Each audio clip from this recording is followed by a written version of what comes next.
Welcome. This is Raph from Adventures in DeFi Kingdom, streaming to you high up at the keep in the hot air balloon. Actually, cancel that. We've moved on to a Zeppelin. Neindorf, how you doing? Doing well. Welcome, listeners. Yeah, so today is January 27th, and land is out. How excited are you right now? I think this is huge. Just seeing the fog of war move back for the first time, it's really starting to give you a feel that the scope of this game is going to have. It's not just this little town in the middle anymore. We're about to see this thing explode. Yeah, I couldn't be more excited. Obviously, we tried to sneak in an emergency podcast after you went to bed last night.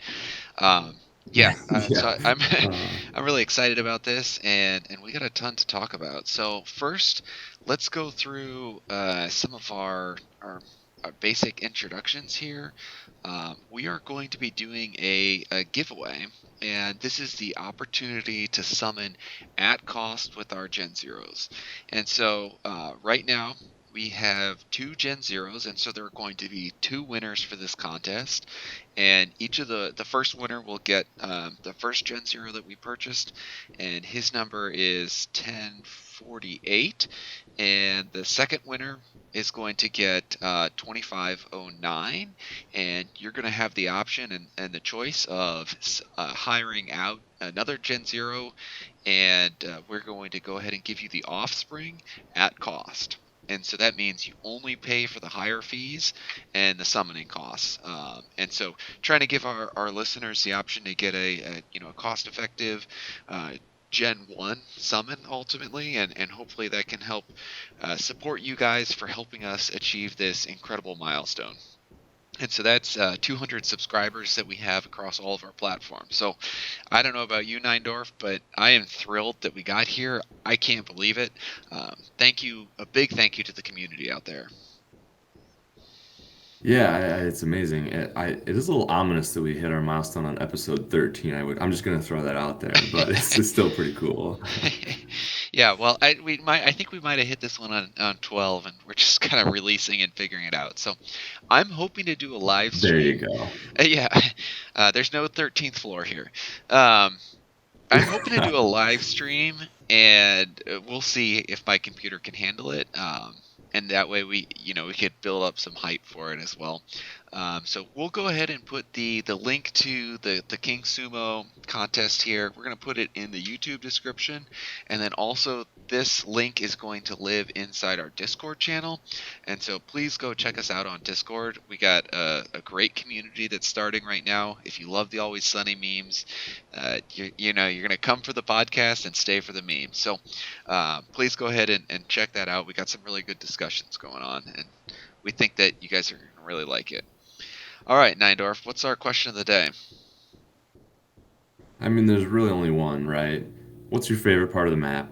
I guess I have a second question. Let's add on to that. Where do you think the bad guy lives, right? Where's Oh, the villain from? that's a great question. So, Let's go favorite part of the map first. I was kind yeah. of scrolling down to the bottom left portion of the map. I think if we could somehow get waterfront property, it's 81, 82, 83, 84, 85, and 86. That little island right there with a Ooh. sweet lighthouse. And there is a zeppelin on the island. There's also a crash zeppelin on the island. So, maybe we should be a little worried Oh, about that'd be that. perfect. Um, but this digital waterfront property, I don't know. There's something exclusive about buying an island that's pretty cool to me. So I at that part of the map, and then a close second, if you look right below it, there's like it reminds me of like what I would imagine Mount Olympus to look like. Um, that's really cool too. There's like a Parthenon there or something, and some kind of statue and waterfall flowing through. That it's just pretty cool. How about you? What's your favorite part? Oh, so I'm not really sure what my exact favorite part is yet. I haven't really perused it a whole lot. I think there's something going to be really interesting going on with the purple tree in the top left. I think there's going to be some sort of, I don't know, mage, sage, summoner happenings going on up that way. Love it. But I'll pick somewhere in the middle, I think, and be a boring Midwestern farmer or the lowly sheep herder. Just a humble Remember sheep some of the farmer. games? Yes. What was that game? What was that board game? Settlers of Catan. Yes, that's right. Yeah, Oh, you there it just gotta is. go collect sheep. Yeah, where the bad guy's gonna live? Well, let's. I'm jumping over to the castle. Of course, there is. It looks like the villain, top left inside. Once you click into the keep, above where you see the land deeds, um, there's a tail and a couple red eyes there. I think that's certainly a place where the bad guy's gonna be. There have to be some other places on the map too, but I can't figure out where Right. that would be. I don't know. What do you think? I mean, I would suspect it's still probably behind the fog of war. I think they'll release that as it goes. Well, that's my guess, at least. All right. Well, let's segue to, really the first and main topic of the night, land. There are 50 plots of land right now, and as you talked about, the fog of war has been rolled back a little ways. I am, really surprised and impressed with how they chose to do this. That you're gonna like see a rendered map where all these plots of land are. Um, and something they did mention it as well is I believe like the smaller plots of land closer to the keep they mentioned would be more potentially more valuable. And so I think it's interesting that they just chose to show everything on the map here like this, and that there's only 100 here as well. So what are your initial thoughts on the 100 plots, and I guess what do you think about potential value, and where we're going to see that? Well, I'm really curious what they mean by the potential value. So, we've talked about this concept of having heroes or maybe even your personal character, your profile character, if you will, have to travel across the map. So, are they valuable just in the sense that they're easy to get to? Like it's cheap stamina wise? Like I got to assume that it's going to cost stamina to send your heroes across the map, right? So then if that's the case, maybe those close up properties are only valuable given that they're easy to get to and you can get back and forth to the main center of town easily. Or maybe they'll have souped up rewards. I think we'll have to wait and see. But I suspect initially the main bonus is literally just going to be proximity, honestly. That's interesting. I also wonder if there's going to be like the proximity to some of the um, landmarks on the map as well, and if that would create some kind of Oh, value for the absolutely. quest that might happen there. We talked about this a couple episodes ago. Broken down pirate ship would boost pirates and fishing. Um, the sword or the runes area that looks like it has little bats floating around. That's one of my favorite spots on the map as well. Right between plots 21 and 22 on kind of the Oh east yeah. side of the map. And so like Yeah, maybe for I don't know, sure. maybe Dark Knights are really powerful there.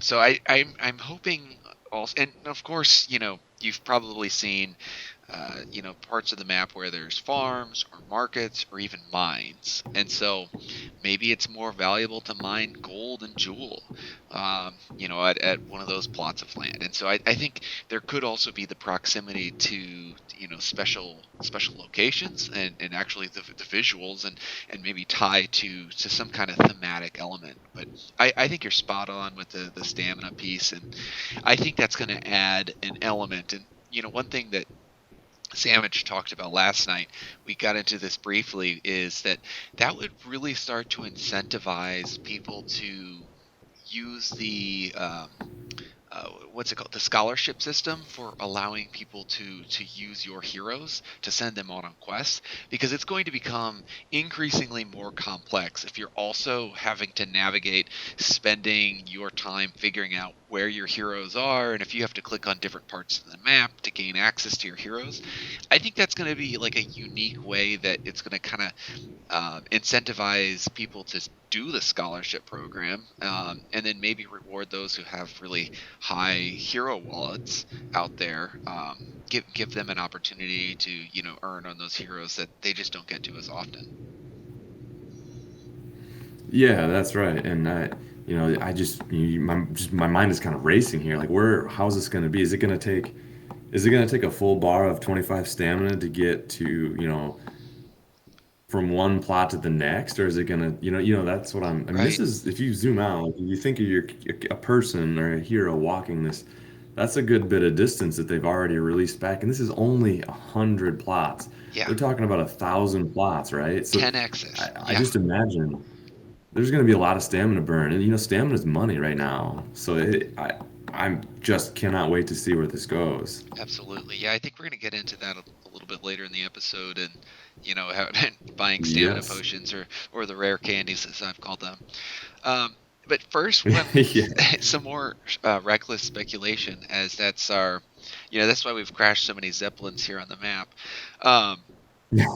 Looking at the hero cards, there's what, wind, there's mountain, swamp, there's these plains, desert.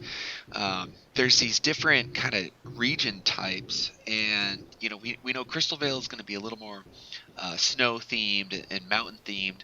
I wonder also if we're going to see in Serendale that different parts of the map they start to adopt some of those themes that are on the hero cards. I think that Oh. would be pretty cool if like a desert character, he had higher returns for his quests on a desert plot of land. That'd be pretty neat. Yeah, and that somewhat of a tangent here, but that always makes me wonder too, what are the new basic classes going to be once they release new rounds? Like, what's missing from the typical RPG genre? I we'll have to cover that another time. That's more than we have time for here, but that's something that I'm super excited for with the Avalanche chain Right. too. So the next topic of conversation that I wanted to jump to, in the announcement, they specifically called out that there are no clickable areas on the map yet. Obviously indicating that there will be clickable areas on the map in the future.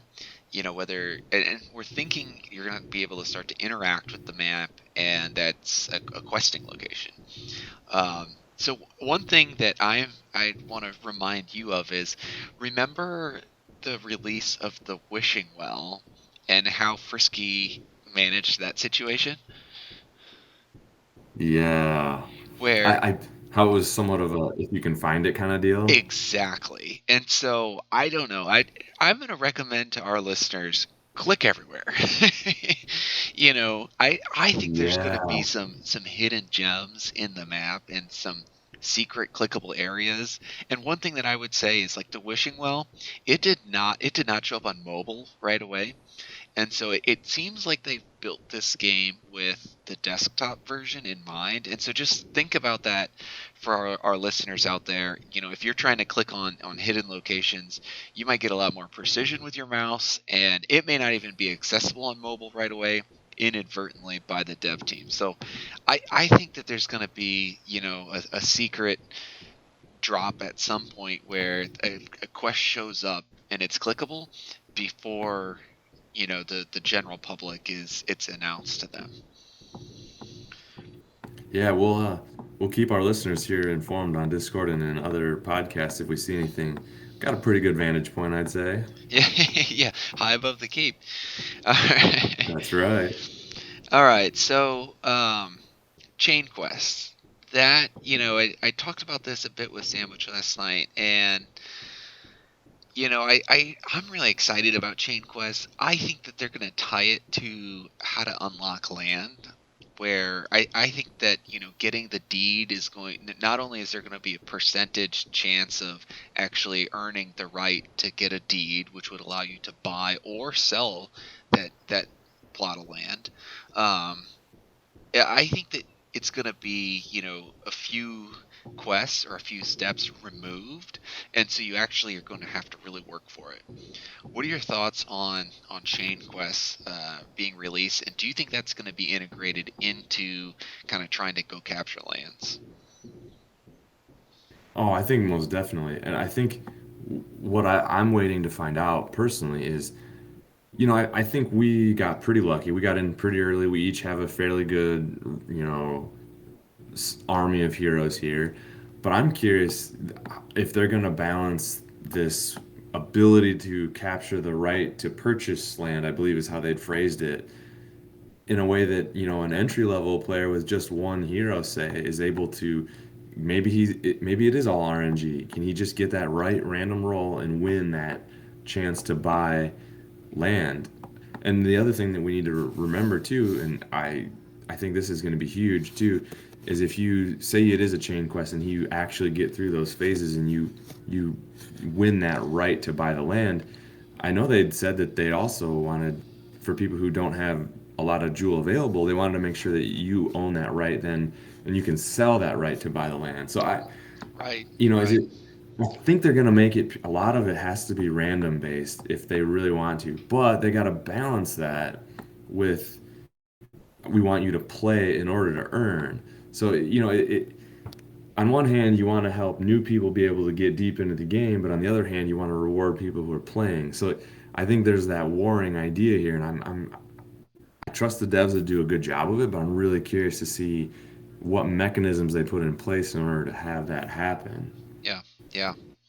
Yeah, I'm excited as well. I think you're spot on that, the devs have usually put a lot of thought into this, and they're going to try to be balancing all those unique elements. They certainly have a spot in the game for entry level players, and they're also, they've always rewarded people who are really invested in the game, and are playing it as well. I think it's that kind of pair. Is it's not just that you're a whale and you have a ton of dollars in the bank. You're also playing the game. They've made that fundamentally clear. And so that's the next, Yep, and that's to right. me, most important piece of the announcement is that they've just come out and said that it's the most powerful heroes will have the opportunity to get the land. And so, what does most powerful heroes mean to you? It has to be. I think there's two. It's probably kind of like a matrix, in my opinion. On one hand, you have, your basic to transcendent classes, right? Hmm. And then on the other hand, I think you have levels and rarity. And I'm not sure. Maybe it's a three-dimensional array, right? Where, yeah, these are, as an engineer, these are the things I think of, right? And so I think it's going to be that dimensional system where, we had seen a chart, and we were talking about this earlier before we got on air here. There's a chart where it basically shows that a common, what was it? A common dread knight A is common equal Dread Knight. to, Yep. Their stats are go equivalent ahead, I to, forget the yeah, details. a common Dread Knight stats, and their total stats that they have on their card and the growth of their stats are going to be approximately equivalent to a mythic basic hero type. And so, and it kind of Wow, yeah, scales almost kind of linearly as you go from basic to advanced to elite to then the ultimate class, and also as the rarity scales as well. And so then that means a right, legendary advanced is about approximately equivalent to a basic mythic, and so on and so forth. And so then that means a rare elite class is equal to a legendary advanced class. And so I think you're right that it's going to be some kind of balance of levels and probably the stats that are on your hero card. I've thought for a while that well, and maybe that's it.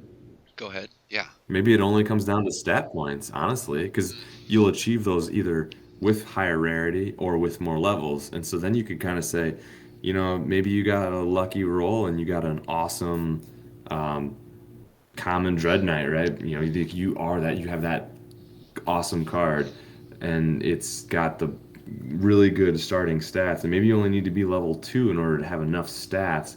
Versus if you Right. were, say, a basic monk, maybe you actually might have to be level 7 by the time you get enough endurance or strength, say, or whatever the Hmm. specifics are of the quest. So yeah, I think the quests are probably going to boil down, after talking here with you now. It's probably going to boil down to just pure stats, honestly. That's definitely the most simple way to do it. And I could see like different parts of the map or different pieces of land challenging, different stat types. And so there might be some plots of land where Yeah, it's just total stats. Other plots of land, maybe the one by the pirate ship is, what, luck and agility, because that's fishing.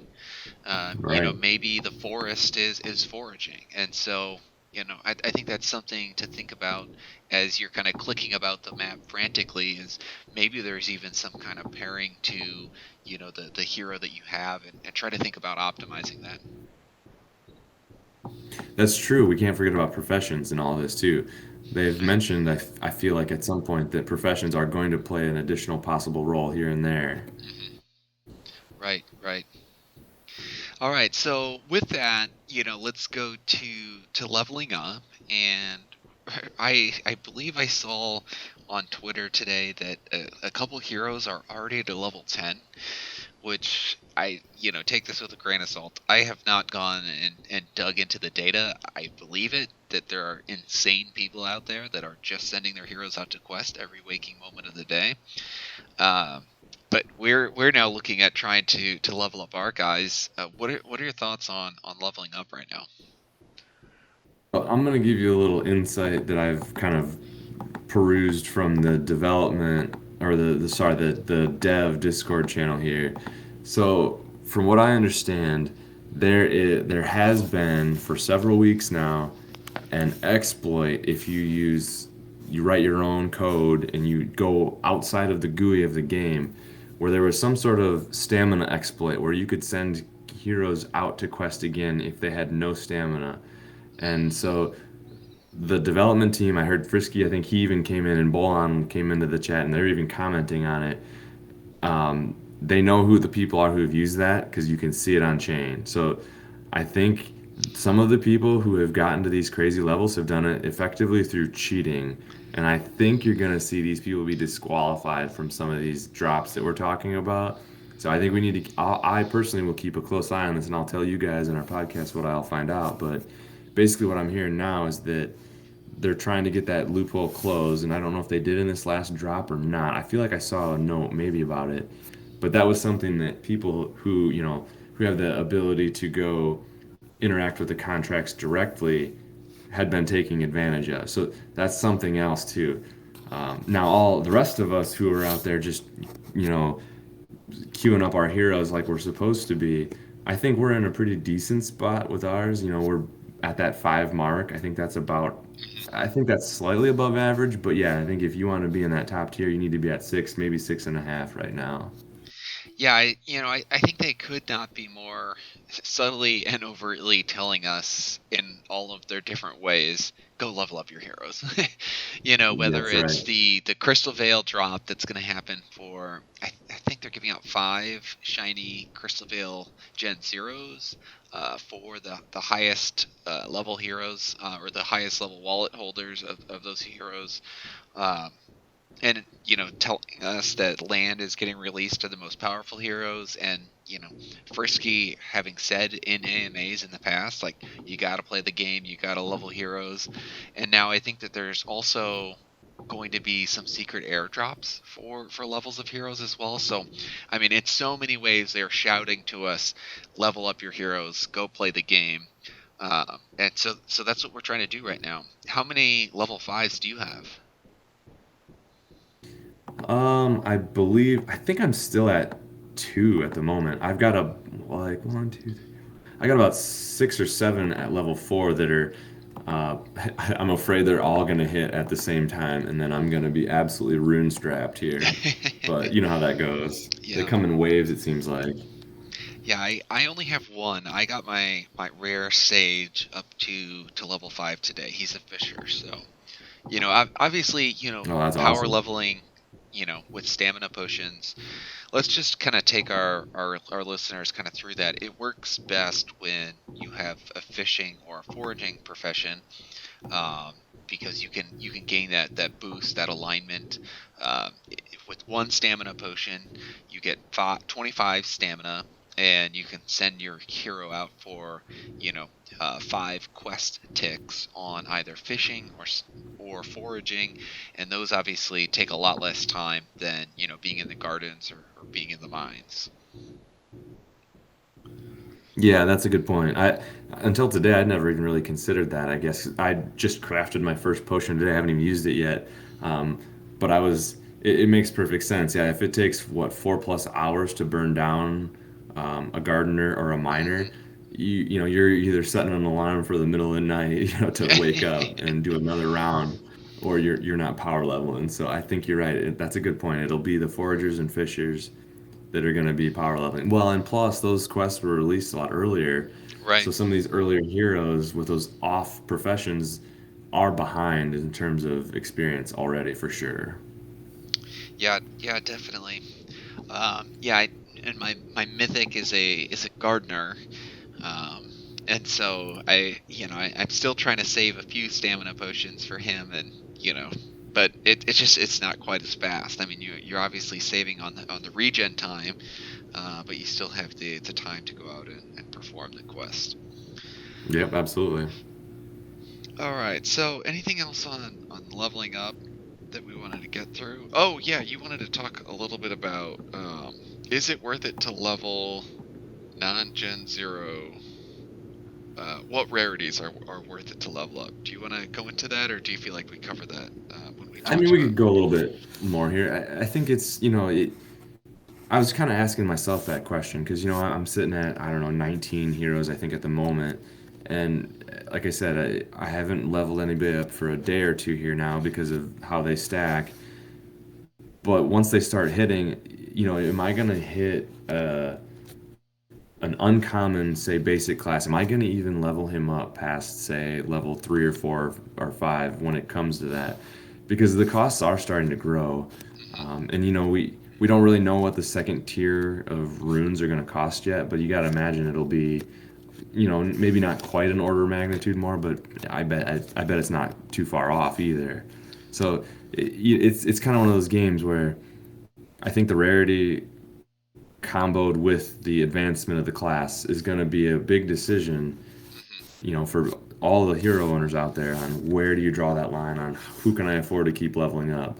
I mean, eventually you run out of items in game, right? You only earn so much with questing, and maybe as the advanced quests come out, you earn more, and you're able to back roll that into your heroes. But right now, at least, it seems like it's hard to keep up unless you have a lot of locked jewel you're unlocking. Hmm.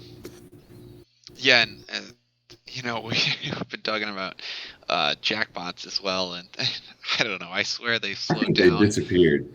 Yeah, I've, I I've haven't gotten seen one two in ever. days. I've Yeah. only gotten two. I don't think they happen anymore. I don't know. You're too late to the party. Um, I am. Well, yeah, what I would say is great conversation, and we had some really smart people in our Discord.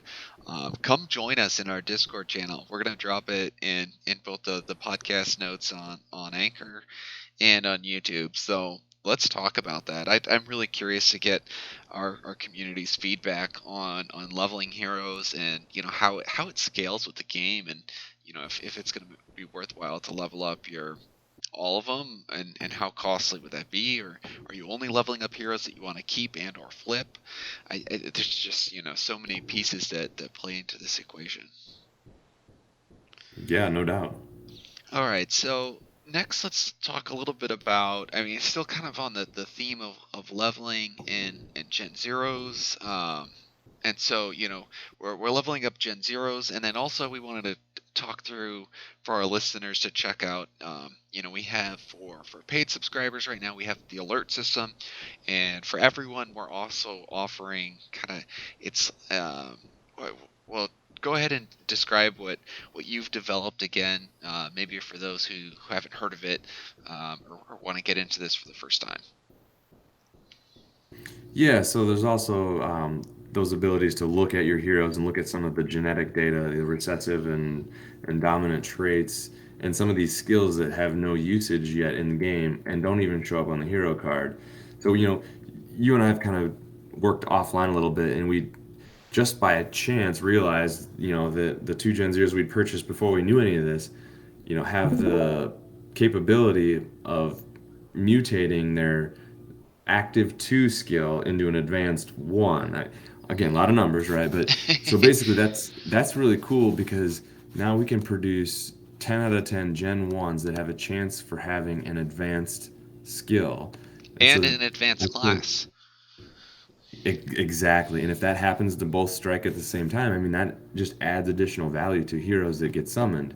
Part of my scheming here is that now I was like, we need to go look at all the other Gen Zero quest owners and find another Gen Zero owner or Gen Zero owner with multiple Gen Zeros and see who out there has two that can produce advanced two active two skills, because that's where then you start to, can you work out a partnership? My gears are turning here, of course, because then once you summon with active one and active, or sorry, advanced one and advanced two, you get a chance to have an elite. And I Yeah. think we're seeing, for all of those of you who've signed up for our alerts and you've been putting in alerts for either elite or transcendent skills, I think it's safe to say the word is out. What do you think? Yeah, yeah. The word's out. Transcendent went for sale for like 350 jewel. And with that said, the word is out, but also at the same time, the supply is so low. And so this is a massive opportunity for our listeners out there right now. This is this part of the app is totally free, and so if you want to do the data mining yourself, look when you're summoning at how many potential advanced or next level skills could mutate, because that's really what we're showing with this is highlighting possible mutations. And so I think that there's going to be an incredible value. If you get an elite, a sage or dragoon that has advanced or elite skills, maybe one, maybe even two skills, the value of those heroes is going to skyrocket. I mean, like you said, the word is out. People now know that they have higher value than all the other regular heroes that we've been summoning for a while. And so I think for those of you who are playing this for profit opportunities, this is that next frontier. And so figuring out how to get to elite skills and above on potentially, I think even an advanced class with an elite skill would be really powerful. Yeah, and I think that's exactly it. And now that we know this, it still is somewhat painful to track it, like we've said. And I believe that we'll see in a update from the devs in not too distant future where some of this information is going to start showing up on your hero card, or at least on a click, or a Uh-huh. mouse over or something where you're going to be able to start to see this, because I mean, it's going to play a role in combat 100%. At this point, I think we can say that. Yeah, wild speculation, of course, but if you can't show that, you got to also remember too that it's probably not priced into the market 100% yet. So there are people who know it, and just again, listeners, keep your eye out, and if you see it, purchase it. Mhm. Yeah, and also like if you get one and you're looking to sell it, be patient, because yeah, the people may not be totally buying, even though there are certainly other sellers that are pricing it at those higher levels. There might not be a ton of buyers yet. Well, why don't you go to That's right. here? I have pulled up Hero 97032. This is someone that you use the system for. Walk us through what your thought process was, and ultimately what you ended up getting. Looks like we're looking at Active 2, Advanced 1, so that's pretty cool. Yeah, so this and that was actually kind of by luck, which kind of led me to realize that our heroes were capable of producing this, because this was my last turn, my second round of summonings. this was before their API v6 went out in beta, and I was trying to summon. I wanted to rent two different heroes, to make two new heroes, but I just could not, for the life of me, get any to work. Like they were all, you know, this hero has been summoned with, or the timeout, those sorts of errors. So I'm like, you know what? All right, fine. I'm just gonna put the two together. And I at first sight I was like, oh, I got an uncommon priest from a monk and a pirate. I was like, okay, well, all right, that's fine. And then it was a gardener, so I'm like, okay, a priest All right. gardener, I can use that. And then like 3 or 4 days later, when Vitality the boost as well. That's good. yeah, so 3 or 4 days later, when the hero data finally comes out because the graph APIs were so far behind, I click on it and I'm like, oh, sweet, advanced one. I'm like, wait a minute, that means it must have mutated, and that's kind of when I went back to the drawing board and realized that, oh Nice. yeah, R2 are capable, and I believe that's about the time I implemented that page because I was like, I need to see this more easily, and it needs to be more readily available to people who are going to summon. Yeah, yeah. All right. Well, I mean, that's such a good story, and again, this is a feature right now that we're offering to everyone out there. So put in the time and effort, and it's I mean, really, it's your money when it comes to summoning, and so you might as well try to maximize that value and go after everything you can. You bet, I couldn't agree more. All right. Well, anything else that you want to talk through on uh, the app page or on Gen Zero level ups? I would say as far as the website goes and the alerts go, I'm constantly looking to improve little details here and there. I've gotten some good feedback from some of our users, and as time allows, I'll try to roll some of those in. Um, and there's definitely more improvements I can make. There are times when I'm still relatively new to this whole scraping the blockchain for events and stuff. So there'll be times when it'll kind of stall out and I'll have to go in and reboot it. So bear with me. We're kind of going through little growing pains here, but it's definitely been a fun learning opportunity for me. This is kind of something I've been wanting to get into for about a year. So yeah, keep the suggestions coming, and I'll try to keep you guys informed on what gets released here on our podcast. Yeah, yeah, thank you. And we are, as a quick reminder to everyone, we are limited to 10 alerts per email address right now. Um, that's a bit of a soft stop for us at the moment, as we're working through, how do we continue to develop this. And I don't know if I've ever been more proud when I've now figured out how many degenerates we have inside of our Discord channel that are saying that Oh, that's not enough. And truly, I'm thankful for these awesome supporters out there. I think we have a couple of people who actually signed up for two different emails, and supported the podcast twice. So oh, that's hilarious. yeah, yeah. I love it. Secret trick to feeding your your hiring or buying addiction with heroes in the tavern. So ultimately, thank you to you, Nindor, for developing this, and a giant thank you to our community, and those of you who are on Discord. You guys are making this a lot of fun. So keep it up, and I guess that's all from us. Again, we're looking at transitioning from the hot air balloon to a zeppelin. Hopefully, one of the zeppelins that are airborne. And we couldn't be more excited for land to be out. So thank you, listeners, and take care. You bet. Have a good one.